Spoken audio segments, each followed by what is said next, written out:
అందరికీ ఈరోజు నేను శివపురాణంలోని పరిచయాన్ని చదవబోతున్నాను. ఈ పుస్తకం రచయిత వచ్చేసి బీకే చతుర్వేది.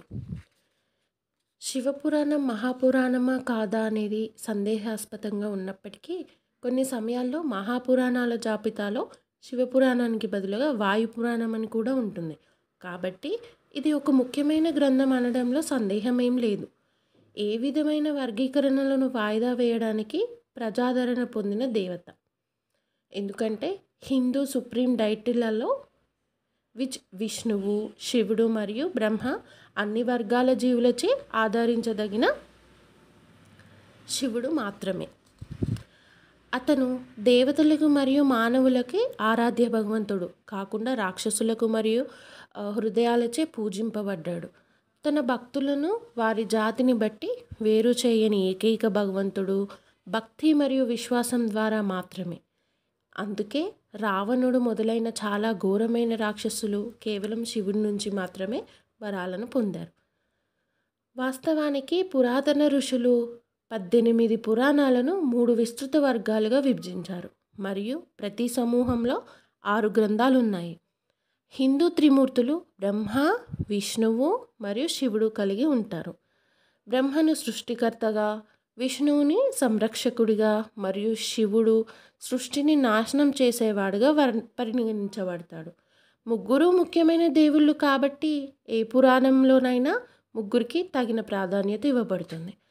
అయినప్పటికీ సాపేక్ష ప్రాముఖ్యత పురాణం నుంచి పురాణం వరకు మారుతూ ఉంటుంది.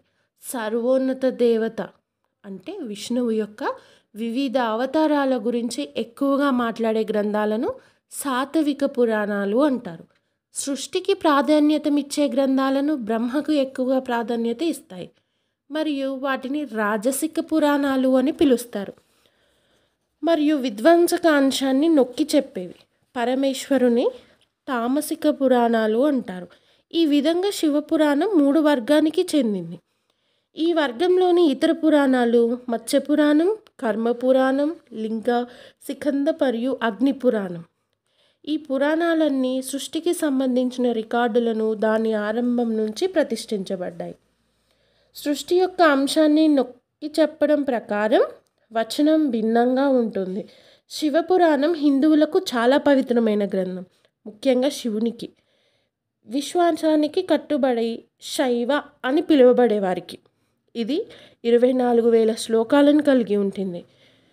అవి 6 సంహితలుగా విభజించబడ్డాయి. ఈ సంహితాల పేరు జ్ఞాన సంహిత, విద్వేశ్వర సంహిత, కైలాస సంహిత, సనత్ కుమార సంహిత, వయవీయ సంహిత మరియు ధర్మం సంహిత. ప్రతి సంహిత అధ్యాయం అని పిలువబడే అధ్యాయాలుగా విభజించబడుతుంది. జ్ఞాన సంహితలో 78 అధ్యాయాలు ఉండగా విద్వేశ్వర సంహితలో 16, కైలాస సంహిత 12, సనత్ కుమార్ సంహిత 59, వాయువ్య సంహిత 30 మరియు ధర్మ సంహిత 69.